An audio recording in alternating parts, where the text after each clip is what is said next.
El sistema de emisoras Atalaya presenta su programa El Personaje de los Viernes, bajo la conducción del ingeniero Andrés Mendoza Paladines. Anécdotas, recuerdos y vivencias especiales. Esto es El Personaje de los Viernes, por los 680 kHz de Atalaya, una potencia en radio. Bienvenidos.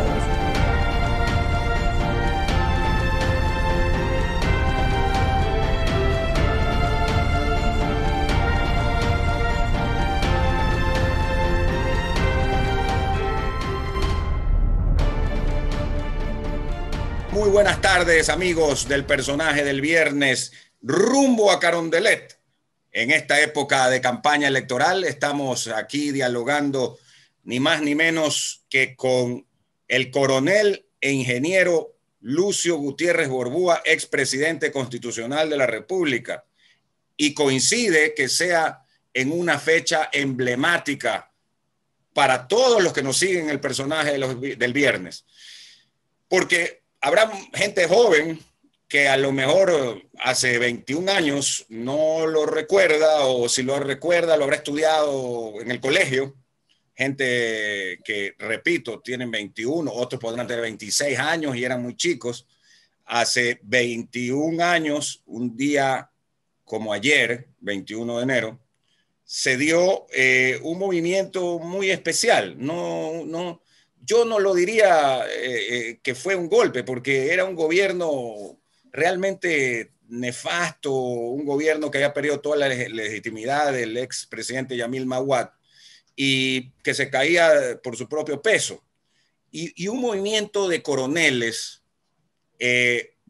llevaron adelante una idealista, así lo veo yo, alguna gente podrá tener otro criterio, pero fueron idealistas en querer que eso cambie. Y la verdad es que para el Ecuador en buena hora, porque la salida de Maguad significó mejores días para el país. Pero hablando de esto, qué coincidencia, presidente Lucio Gutiérrez, que ayer justamente se haya conmemorado 21 años del 21 de enero, por el cual su partido político se llama Sociedad Patriótica 21 de enero. ¿Cómo Sí, está? efectivamente, muchísimas gracias, muy buenas tardes, un saludo a todos los amigos pues, que nos están escuchando. Efectivamente, conmemorábamos en la que un grupo de militares patriotas nos unimos a la lucha que realizaba el pueblo ecuatoriano reclamando por su dinero que se lo había congelado en los bancos, y nosotros sabíamos que estaba en riesgo no solamente nuestra vida, sino obviamente la carrera militar. Pero definitivamente lo que hicimos el 21 de enero del 2000, sacrificar nuestras carreras militares, es lo más maravilloso que hemos realizado en nuestra vida, porque la decisión la tomábamos nosotros. Los soldados estamos preparados para ir a la guerra, pero cuando vamos a la guerra cumplimos órdenes de nuestros superiores. En esta ocasión fuimos nosotros los que tomamos la decisión de defender a nuestro pueblo, de sacrificar nuestras carreras militares, porque no podíamos permitir que ese pueblo que estuvo junto a nosotros en la defensa de la heredad territorial hace pocos años atrás, en 1995, en la guerra del Cenepa, no podíamos, a ese pueblo reprimirle, atacarle, atropellarle, cuando ese pueblo estaba reclamando por su dinero que le habían robado pues un grupo de banqueros con la anuencia del gobierno del presidente Yamil Maguad. Realmente recuerdos formidables. Ayer los recordamos, por supuesto, entre nosotros, con los compañeros. Tratábamos de ponernos en ese momento en que hay que tomar esas decisiones que son trascendentales, porque o continuábamos en la carrera militar, pero nos sometíamos a un gobierno que desde nuestro punto de vista también pues había perdido la legitimidad. Valga decir, Lucio, perdón, lo interrumpo, que usted está en Puerto Viejo en estos momentos y está dentro del vehículo que recorren por el país, ¿no? Sí, estamos acá en Puerto Viejo, listos para hacer una caravana. Es más, comenzamos la caravana, detuvimos la caravana y estamos pues haciendo este conversatorio sobre el personaje del viernes, obviamente con muchísimo gusto, y gracias a la gentileza de Radio Atalaya y el ingeniero Mendoza, y muy a gusto pues de poder conversar sobre temas que a veces la gente no los conoce y que en esta ocasión pues los puede conocer.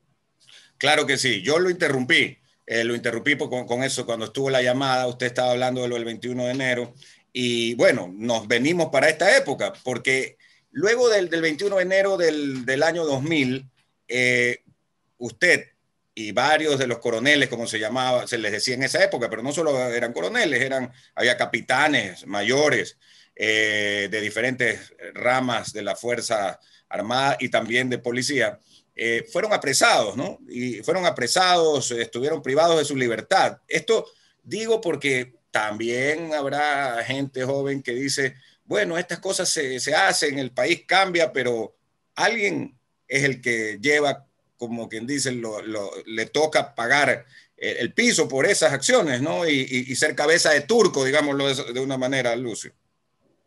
Sí, así es, pues todos los oficiales, los militares que participamos en esa gesta heroica, fuimos apresados, estuvimos cerca de 6 meses presos.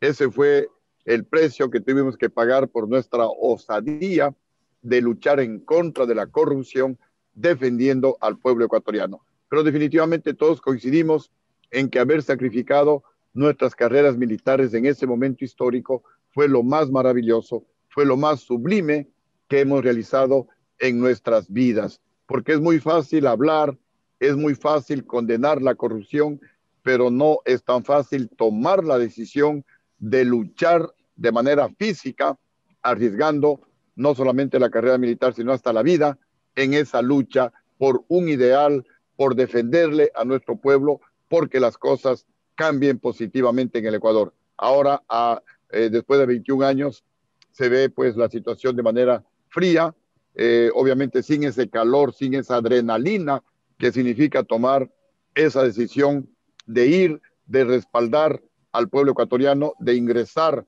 al Congreso Nacional y desde ahí pues lanzar a través de los medios de comunicación la proclama, el reclamo por la decisión totalmente errada, equivocada, tomada por el gobierno nacional en ese momento. Usted mantenía una estupenda relación con el movimiento indígena, con los movimientos indígenas. Incluso su gobierno, en primera etapa, Pachacuti fue parte del mismo. Canciller, por ejemplo, Nina Pacari, Virgilio Hernández fue subsecretario de gobierno, el ministro era nuestro colega y amigo, el doctor Mario Canesa. ¿Por qué luego hubo alejamiento con el movimiento indígena? Y digo esto porque históricamente esa unión de los coroneles jóvenes y del movimiento indígena fue un éxito, ¿no? Sí, es realmente lamentable que se haya roto esa alianza histórica que estaba generando cambios positivos en beneficio del Ecuador. Y el motivo fue porque lamentablemente se infiltraron en el movimiento Pachacutic algunos dirigentes, algunos asambleístas mestizos que les lavaron el cerebro a los líderes indígenas diciéndoles que al firmar el acuerdo con el Fondo Monetario Internacional nos estábamos vendiendo al imperio.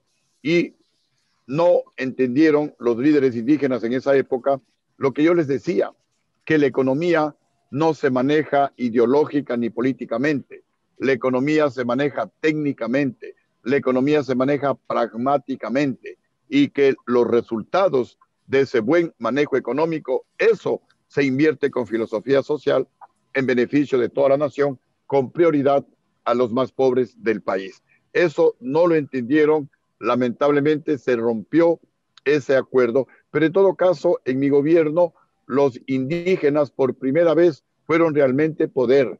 Por primera vez y a mucho orgullo, los indígenas tuvieron y el Ecuador tuvo una canciller indígena, la doctora Nina Pacari. Por primera vez y también con mucho orgullo, nuestros hermanos indígenas fueron embajadores, fueron cónsules y como les digo, tuvieron realmente poder. Posiblemente eso no les gustó a algunos sectores que a través de diputados mestizos de Pachacutic en el Congreso Nacional, comenzaron a hacernos la contra, comenzaron a oponerse a los proyectos de ley que enviaba el gobierno al Congreso Nacional, y fueron ellos los que con intrigas fueron alimentando el descontento de los líderes indígenas hasta que finalmente se rompió la alianza. A mí me dolió muchísimo, pero en todo caso, pues el país tenía que continuar, teníamos que seguir caminando ya sin el apoyo del movimiento indígena, lo cual, repito, es una lástima, o fue una lástima. Aquí estoy leyendo en la parte histórica que Pachacuti, que el movimiento indígena, tuvo 4 ministerios en su gobierno. Claro, la doctora Nina Pacari, ella, pues genuina representante de la CONAIE. No recuerdo los otros 3, por ejemplo, el de Agricultura, quienes doctor Luis Macas. El doctor, bueno, también es genuino representante histórico de ellos, ¿no? Sí, el doctor. Así es. ¿Y cómo se llevan ahora con ellos, coronel? Yo me llevo bastante bien. Yo no soy rencoroso. Yo no soy de los que guardo. Yo perdoné a todos, aquellos que me causaron daño, como por ejemplo, lo que sí fue durísimo cuando vine a la cárcel después del golpe de Estado y mis hijas me iban a visitar en la celda. Eso sí fue durísimo. Porque yo me preparaba. Después de la presidencia, ¿no? Claro, después de la presidencia. Cuando estuvo en el penal García Moreno, ¿no? En el penal García Moreno. Yo, pues, me preparaba prácticamente toda la semana para decirles a mis hijas que estén tranquilas, que no se preocupen, que estoy bien en esa celda, en ese trinquete de 2 metros de ancho por 2 metros de largo. Pero el rato que venían mis hijas, me abrazaban, sollozaban, todavía estaban pequeñas, y no podía articular palabra. Claro, eso sí me dolía, pero terrible. No podía hablar, se me humedecían los ojos, y ya cuando mis hijas se iban, otra vez hablaba. O sea, qué terrible, qué desesperación. Eso sí me dolía realmente. Pero ya cuando salí de la cárcel, pues perdoné a todo el mundo, paso tranquilo, duermo tranquilo, gracias a Dios, y creo que eso es lo mejor. Y si un consejo que no me han pedido, pero en todo caso, en base a mi experiencia, amigos que nos están escuchando, perdonen. Si es que alguien les hizo algún daño, perdonen, porque los más beneficiados van a ser ustedes mismos. Porque eso de mantener odios, eso de mantener rencor, al primero que le perjudica es a uno mismo. Así que no guardo pues absolutamente ningún rencor para nadie en nuestro país, ni siquiera, como le decía, a aquellos que dieron el golpe de Estado y a aquellos que me causaron ese inmenso dolor de verles llorar a mis hijas y no poder articular palabra porque se me hacía pues un nudo inmenso en la garganta y no podía hablar. O sea, eso sí era desesperante, casi como debe una ser pesadilla. Terrible. Eso le iba a decir, sí. Casi como que si pensaba que eso era un sueño, algo que no lo estaba viviendo, me imagino, ¿no? Sí, como una pesadilla. Cuando uno pues quiere hablar, quiere gritar y no lo puede hacer, algo así terrible. Pero insisto, todo eso perdoné y vivo tranquilo, duermo tranquilo, no odio absolutamente a nadie. Lo he tomado como se suele decir, gajes del oficio, ¿no? Uno se metió a político y bueno, pues la lucha política es así. ¿Qué le vamos a hacer? Lo que sí me duele es la situación por la que está atravesando el Ecuador y por eso nuevamente estoy en esta lucha, porque pienso pues que soy una de las mejores opciones para rescatar nuevamente al Ecuador, como lo hice la primera vez, y ponerlo en la senda nuevamente del desarrollo a nuestro país. ¿Cómo en ese momento, cuando no solo en lo del 21 de enero, sino cuando fue presidente de la República, usted debe haber andado por los 43 años, 44 años, nació usted el 23 de marzo del año 1957, o sea que hace 20 años debe haber andado, ya le digo 43 años, 44 años. ¿Se siente con la misma energía, se siente con la misma vitalidad? ¿O qué diferencia entre ese momento y este momento histórico?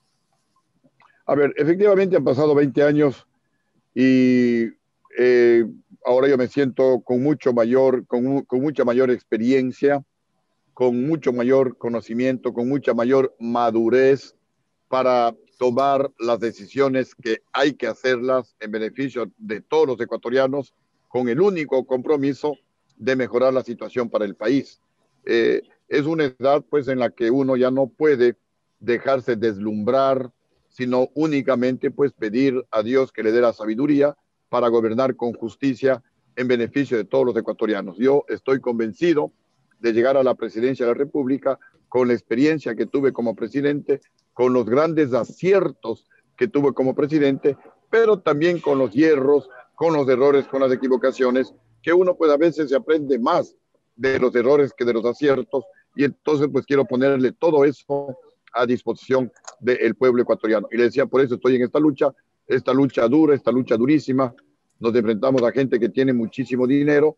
He dejado la tranquilidad de mi hogar, he dejado los asuntos particulares por dedicarme por entero pues a tratar de rescatar al Ecuador, especialmente de las garras de la corrupción y del desempleo, de la pobreza en la que actualmente se encuentra nuestro país. Ya arrancaron en este momento el vehículo, ¿no? Sí, sí, pero veo que están en movimiento. Lo mantenemos ahí. Sí, nos vamos a mover un poquito, pero sí, no importa. Yo lo mantengo acá. Oiga, esas son las maravillas de la tecnología, ¿no? Que con el Zoom se pueden hacer estas cosas que antes eran impensables, coronel.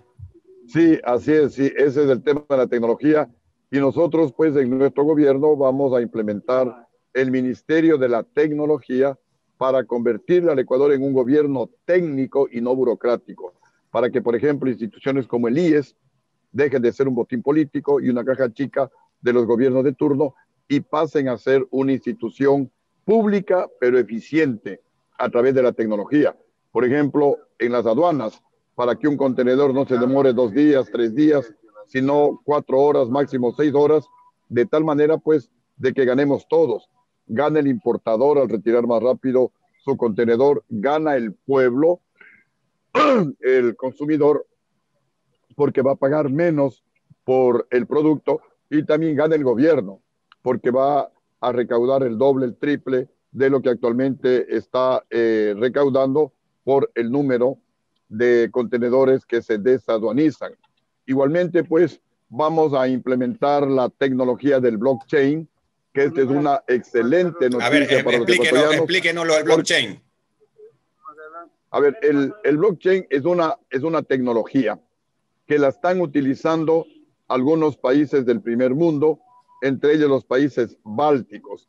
La tecnología funciona con inteligencia artificial, es decir, se enlaza con todas las instituciones del Estado, especialmente CDI, especialmente IES y otras instituciones técnicas, y funciona con una inmensa base de datos en donde están los precios de todos los productos que se compran y se venden en el Ecuador y en el mundo, en donde están los precios unitarios de todas las obras públicas que se construyen en el Ecuador y en el mundo, con lo cual es imposible que haya sobreprecio en una compra pública o que haya sobreprecio en una construcción pública. Por ejemplo, no se puede, porque el programa no le permite, no se puede, por ejemplo, una mascarilla que en la China cuesta menos de $1, que nos pasen por $10, como lo quiso hacer el señor Granda, que era el delegado del presidente Lenín Moreno en el IES.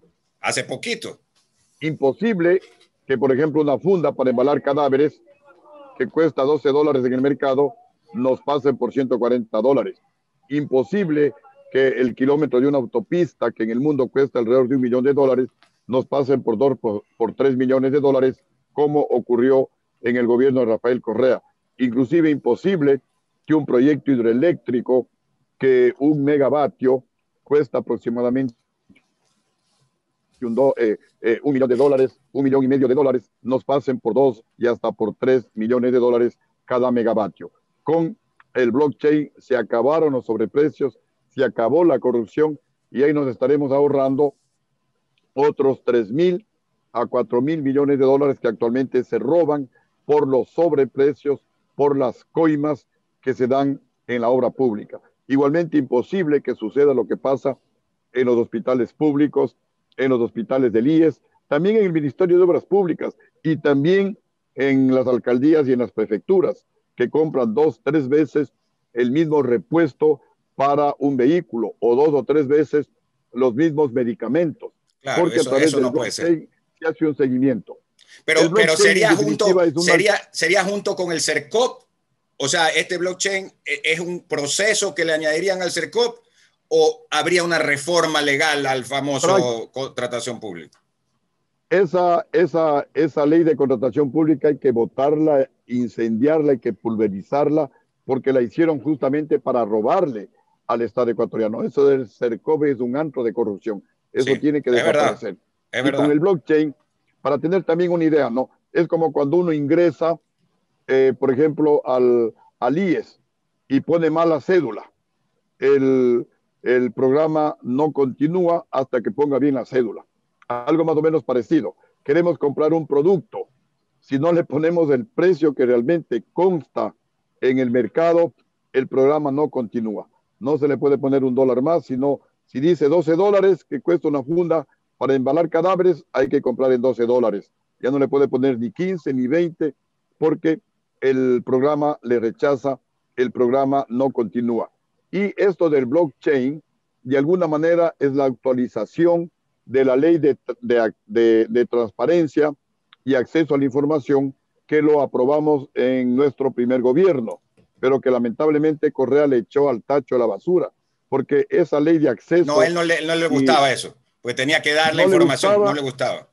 Así es, pedíamos que nos digan, bueno, bajo qué términos es el préstamo a la China. No nos avisaba. Nada. Pedíamos que nos expliquen cómo está la construcción de la refinería de Manabí, y él ordenaba a los ministros que no den ninguna información y no nos dieron información. Pues ahora con el blockchain hay la posibilidad de que cualquier usuario se mete al municipio, a las compras públicas del municipio, de su localidad, para averiguar cuánto cuesta la carretera que se está construyendo, cuánto cuesta la pavimentación de la calle que se está construyendo, cuál es el presupuesto que tiene el municipio, en qué está utilizando el presupuesto del municipio. Es decir, hay una interacción mucho más profunda con el usuario, para que el ciudadano sepa, digamos, en cuánto se está comprando los diferentes artículos para el hospital, para cualquier entidad pública. Es un arma mortífera en contra de la corrupción, en contra de los sobreprecios.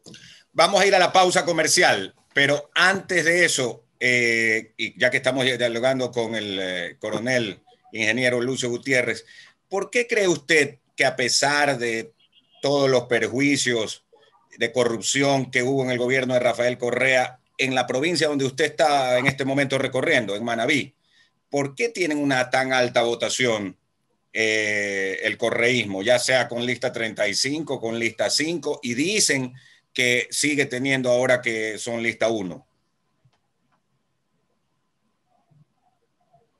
A ver, hay dos, no sé si llamarlos fenómenos para que esto ocurra. Una, los fraudes que se daban en las elecciones durante el gobierno de Rafael Correa. Okay. Él nunca ganó en primera vuelta en el año 2009.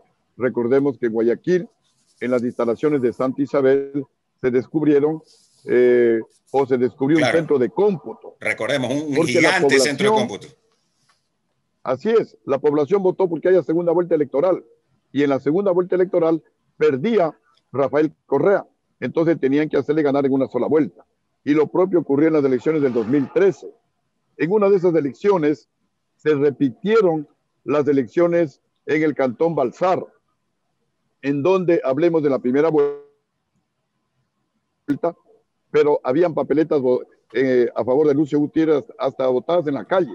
Ni siquiera tuvieron la precaución de quemarlas como hacían en otros sitios. Entonces se repitieron las elecciones. A la semana siguiente fuimos nosotros a controlar las elecciones, porque decíamos imposible perder en Balsar, un cantón agrícola en el que teníamos un gran apoyo, una gran popularidad. Fuimos a controlar las elecciones y a la semana siguiente yo le gané a Rafael Correa. ¿Cómo se podía eso explicar que en una semana la población cambie de actitud? Más bien, si cambiaban de actitud, hubiera sido a favor de Correa, que era ya el presidente reelecto. No es que el pueblo cambió de actitud, no es que el pueblo cambió de intención de voto. Lo que pasa es que Correa ganaba con fraude electoral. Él nunca ganó en primera vuelta. Ese fenómeno ocurría en todo el país y obviamente también en Manabí. Y el segundo fenómeno es que lamentablemente la propaganda que hizo Rafael Correa durante 10 años, en donde según unos se gastaba alrededor de $300 millones al mes, según los presupuestos solamente entre comillas 150 millones, es decir, Correa se gastó entre $1.500 millones según los organismos oficiales y según lo que ellos reconocen, pero según otros podría ser hasta el doble, hasta $3.000 millones. Con eso lavó el cerebro al pueblo ecuatoriano y degradó los valores, que eso es lo grave. Y por eso también estoy yo en esta lucha, porque hay alguna gente, cada vez es menos, pero dice, no importa que, sí es cierto, Correa robó, pero hizo obra. No importa que Correa haya robado, pero hizo obra. Ese criterio nos va a llevar al descalabro al Ecuador. Si ese criterio se mantiene, el Ecuador podría convertirse en otra Venezuela. Y por eso también estamos en esta lucha. Y yo hace unos 4 años, en el 2016, ya van a ser 5, me invitaron al 10º Congreso Mundial en Buenos Aires y di una conferencia sobre el efecto de los medios públicos en el electorado. Ok, claro, como pasaba en Argentina con los Kirchner, ¿no? Exactamente. Entonces yo hice una comparación, un comparativo entre Hitler y Rafael Correa. Hitler, a través de la propaganda, en unos casos, lavó el cerebro a un pueblo tan preparado como el alemán, y a los que se oponían utilizaba el terror. Les mataban, les pegaban, les extraditaban o digamos les expatriaban hacia otros sitios o les encarcelaban. Pero es la única explicación que yo les daba en esa conferencia para que un pueblo tan preparado como el alemán haya apoyado a un loco, a un esquizofrénico como Hitler, que asesinaba a millones de judíos. Claro, y los convenció de que eso estaba bien, digamos, o que lo acepten, en todo caso. Exactamente. Les vendió la idea de que eran los enemigos del pueblo alemán y había que exterminarlos. El pueblo alemán apoyó a un loco que estaba destruyendo Europa y los alemanes lo apoyaban. Uno dice, pero ¿cómo puede ser posible un pueblo tan preparado como el alemán, tan inteligente, con la mejor tecnología, al menos hasta esa época? Pero eso solamente se explica porque le lavaron el cerebro. Igual aquí en el Ecuador, y todavía en esa época, ¿no? Hace 5 años. Pero ahora realmente es sorprendente y uno dice, pero ¿cómo? Que le apoyen al verdugo, que le apoyen al que nos ha condenado a la pobreza, que le apoyen a aquel que a través del examen ser bachiller no ha permitido que los hijos entren a la universidad y se quedaron como bachilleres. Le apoyan a aquel que se robó la plata y por eso no hubo medicina en los hospitales y se murieron miles de ecuatorianos. Sí. Aquel que se robó la plata y por eso hay escuelitas rurales que están cerradas y los hijos de los campesinos están de analfabetos. Uno dice, pero ¿cómo es posible que le apoyen a ese candidato, a ese presidente? Y la única explicación es por el lavado de cerebro, que a través de la propaganda hizo Rafael Correa, y también la mea culpa de todos, empresarios ecuatorianos, medios de comunicación, políticos. Yo sé que era una situación difícil con Correa, pero no hemos tenido la fuerza, no hemos tenido la capacidad para decirle la verdad al pueblo ecuatoriano y para que el pueblo se quite la venda de los ojos y nos siga engañado. Yo sé que son una minoría, y yo pienso que no será más allá de un 20%, pero es un número importante de gente que todavía pues piensa que sí, Correa robó, pero hizo obra. Eso es lo que tenemos que desechar de la mente. Si cabe el término, hay que hacerle un relavado de cerebro al pueblo ecuatoriano para sacarle toda esa... Claro, le hicieron, como usted dice, le hicieron un brainwash, un lavado de cerebro. Ahora sería de hacer lo contrario, ¿no? Un lavado... Exactamente. el reverso. para que el pueblo vuelva a la normalidad, ¿no? A pensar en los valores, porque en caso contrario, pues el Ecuador va a desaparecer. Si seguimos pensando, no importa que robe con que haga obra. Así pues el Vamos, Ecuador no tiene, así es, no tiene, no no tiene tiene ningún futuro. futuro. Vamos De a ahí la que pausa. nosotros, sí. Vamos a la pausa, lo interrumpo. Disculpe, coronel ingeniero Lucio Gutiérrez, expresidente constitucional de la República, hoy candidato a la presidencia por su partido Sociedad Patriótica Listas 3. Estamos dialogando con él mientras viaja en la provincia de Manabí en plena campaña, porque este programa es el personaje del viernes, pero rumbo a Carondelet, rumbo a las elecciones del 7 de febrero. Ya volvemos en un momento, amigos oyentes. Continuamos en el personaje del viernes con el coronel ingeniero Lucio Gutiérrez, que se toma una agüita. ¿Es de guayusa o agua normal esa que se está tomando? Guayusita, ¿no? Guayusita para fortalecer el cuerpo y el espíritu.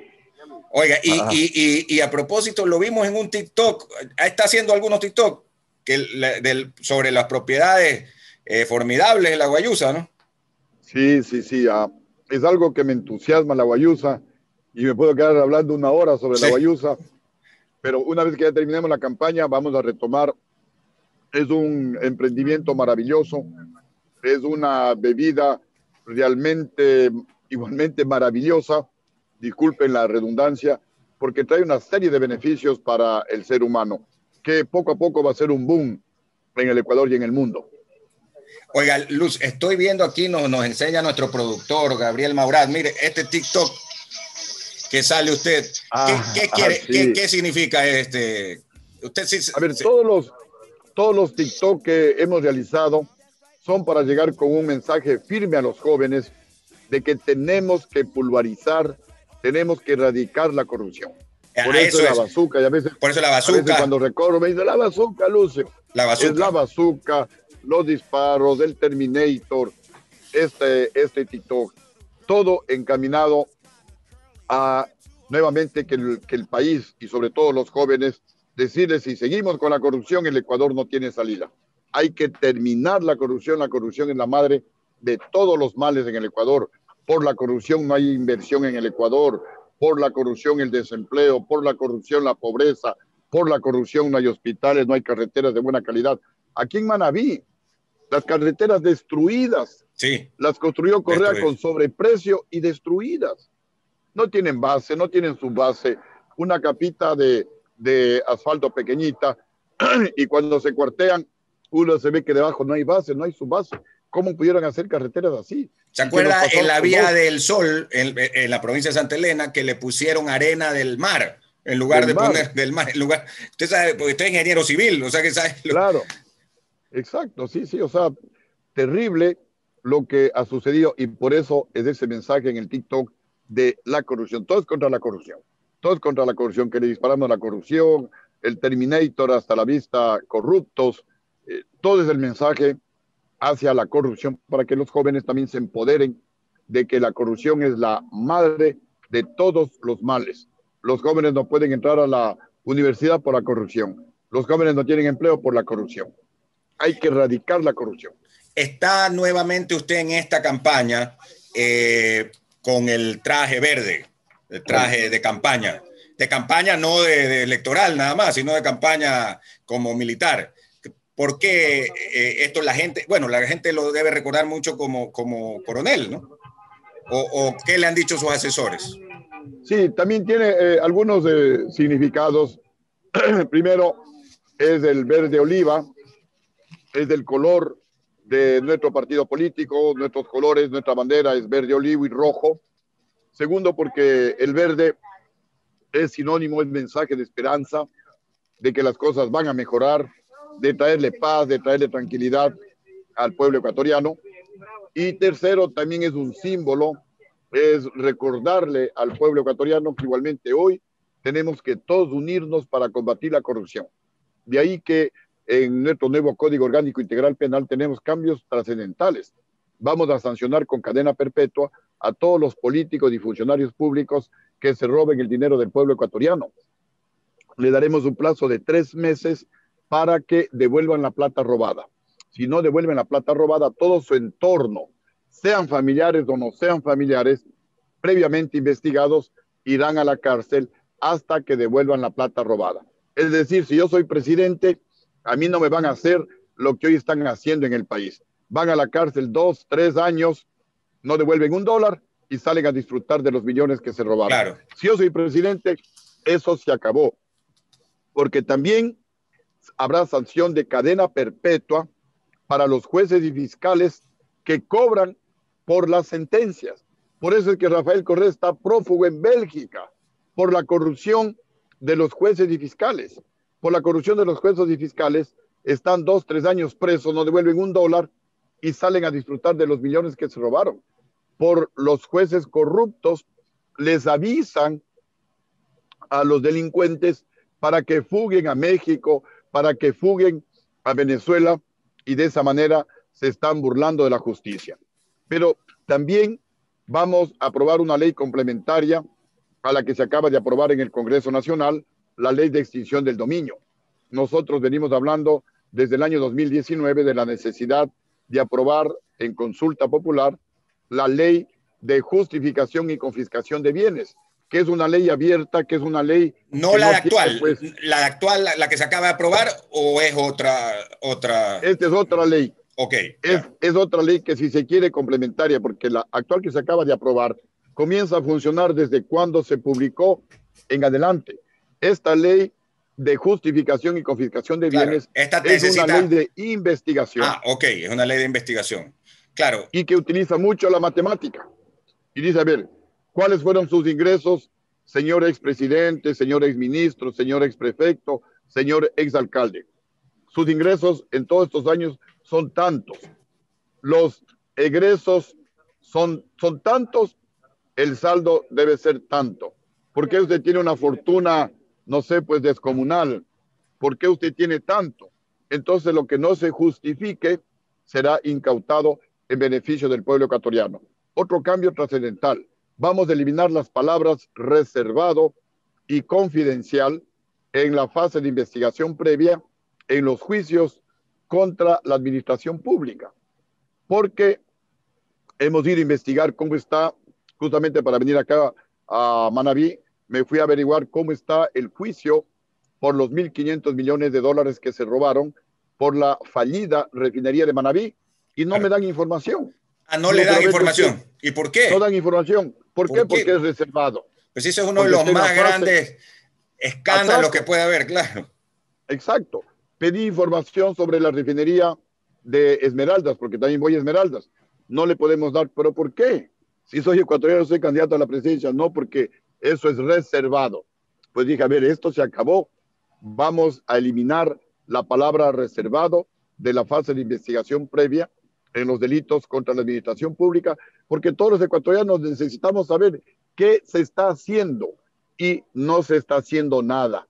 Por eso es que no quieren dar información, porque le tienen escondidos esos juicios, porque los delincuentes pagan al juez, pagan al fiscal para que no se investigue, para que lo tengan ahí bajo 7 llaves, para que le tengan en el fondo de todas las carpetas que se están investigando. Igualmente, eliminaremos la palabra confidencial en todas las ventas de los bienes públicos del patrimonio nacional, porque queremos saber qué mismo pasó con la venta del ingenio Astra, el ingenio azucarero Astra que queda en la Troncal. Ahora me parece que tiene otro nombre, Eco alguna cosa. Ahora se llama EQ2, creo. Alguna cosa así. EQ2, sí, EQ2. Queremos saber, bueno, ¿a quién mismo le vendieron? ¿En cuánto le vendieron? Ah, claro. Eso fue un negocio ahí de la corporación financiera que hizo, ¿no? Así es. Oye, ¿se acuerda lo de la isla Puná? No, la isla Puná, perdón, lo del gas del Golfo. Que trajeron, lo del gas del Golfo, invirtieron como 30 millones y con PDVSA y nunca salió nada. Exacto, exacto. Todo eso lo vamos a investigar quitando la palabra reservado por un lado y la palabra confidencial por otro lado, porque es nuestro dinero, es nuestro patrimonio. No nos pueden aquí decir que es reservado y que por eso no nos pueden dar información. Así que todo eso pues viene concatenado con estos TikTok de Terminator, de que el corrupto siempre está, pues, como el TikTok que me lo sacaban ahí, que siempre está por ahí, que se esconde, que se tapa la cara, que se cambia de camiseta, mientras que pues la gente honrada es muy clara, está sin ninguna careta, sin ningún pasamontañas en la cara, uno dando pues, dando o mostrándose de frente, de cuerpo entero ante el pueblo ecuatoriano. Sobre esto, a propósito, decirles a todos los que nos siguen el personaje del viernes, aquí abajo lo pueden ver en el botón para unirse al personaje del viernes, a nuestro canal de YouTube del sistema de emisoras Atalaya. Este es el personaje del viernes con el coronel ingeniero Lucio Gutiérrez. Estamos justamente en plena campaña, por eso se llama Rumbo a Carondelet. Y hablando de eso, estuve esta semana, tuve realmente el privilegio de poder tener acreditación para cubrir el cambio de mando en Washington. Llegamos anoche, estuvimos en Washington cubriendo para Atalaya en nuestras redes sociales lo que ocurrió. Y dentro de eso tuvimos la gran ayuda de la embajadora del Ecuador, Ivonne Baki, que fue su ministra. A propósito, y primero fue su adversaria política en las elecciones del 2002. Y comentábamos que lo que se estaba llevando adelante en su gobierno, es decir, la firma del Tratado de Libre Comercio con los Estados Unidos, que se está retomando en este momento, se han perdido 15, 16 años, que ahora el mismo ministro de Finanzas de ese momento, Mauricio Pozo, está logrando ciertas cosas que son muy importantes, como ese crédito con la DFC de 3.500 millones de dólares. Es decir, aquí hay algo muy cierto, coronel. Cuando usted era presidente, de todas maneras decíamos, mira, esto está mal, esto no nos parece bien. Y la historia está dando el resultado de que, en cambio, las cosas estaban yendo bien. Estaban yendo mucho mejor que con Palacio y muchísimo mejor que con Correa. Y que con Lenín Moreno, que también las cosas no han ido bien, por lo menos en lo económico, ¿no? Entonces, en ese sentido, uno tiene que darse cuenta que siempre se puede estar peor, ¿no? Que Ecuador puede, si retornan los que no deberían de retornar, podemos estar peor que ahorita. Efectivamente, así es.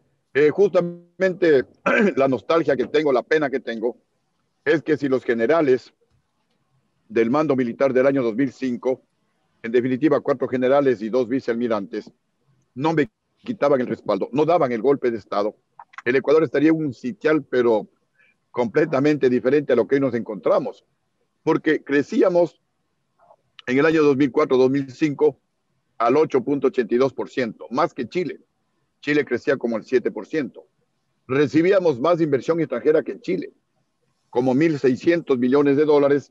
Chile recibía 1.100 algo, 1.200 millones de dólares.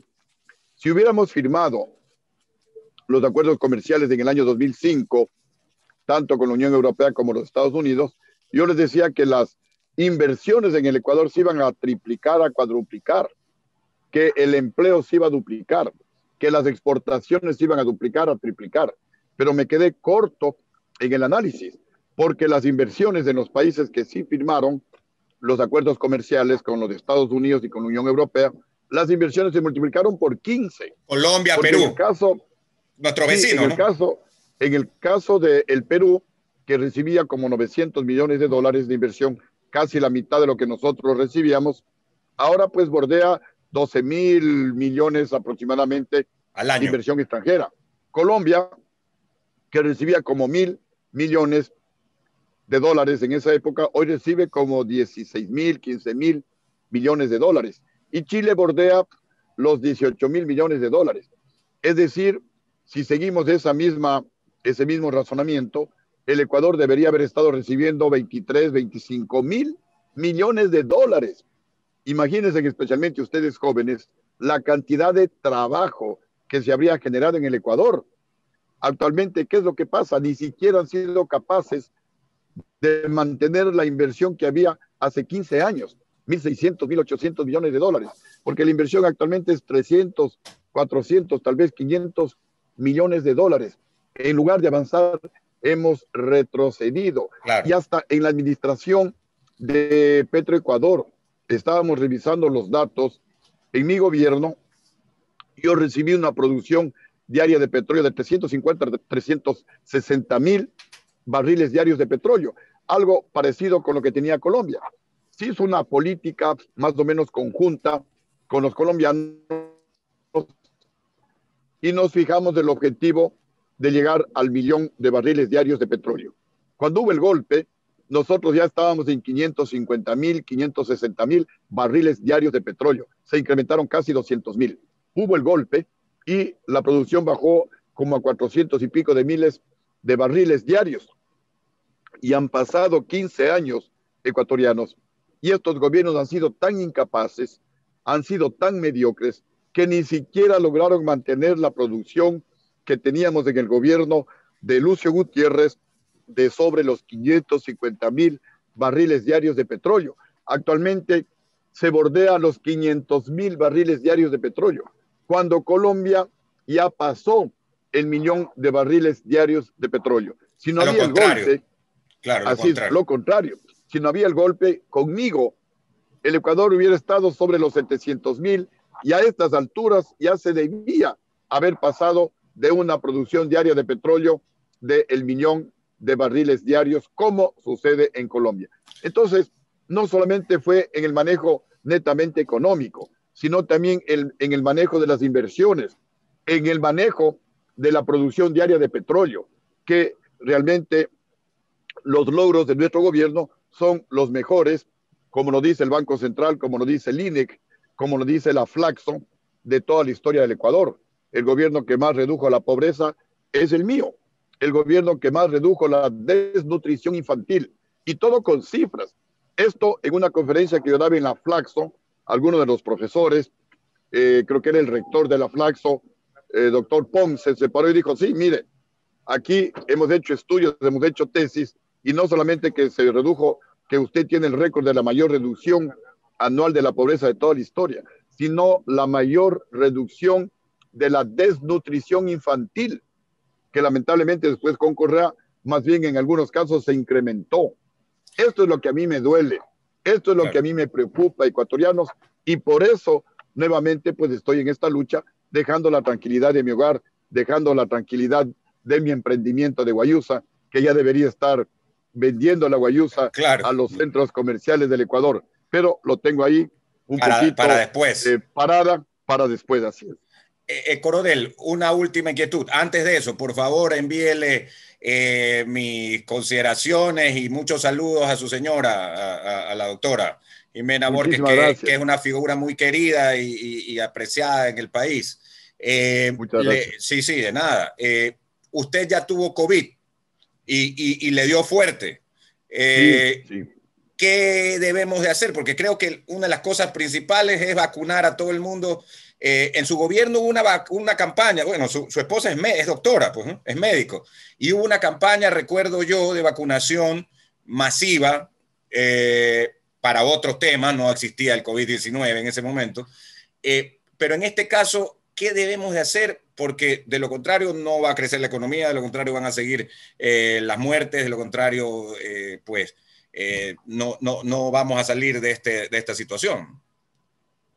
A ver, hay muchas prioridades en el Ecuador, pero la prioridad más importante es aquella que tenemos que vacunar a todos los ecuatorianos en el menor tiempo posible para que el país vuelva a la normalidad, para que los niños vayan a las escuelas, los jóvenes vayan al colegio, a la universidad, vengan las inversiones productivas, nuevamente volvamos a trabajar y de esa manera pues se reactive la economía, porque en caso contrario la situación se nos va a complicar para los ecuatorianos y la economía podría pues complicarse más todavía y entrar en alguna posible recesión.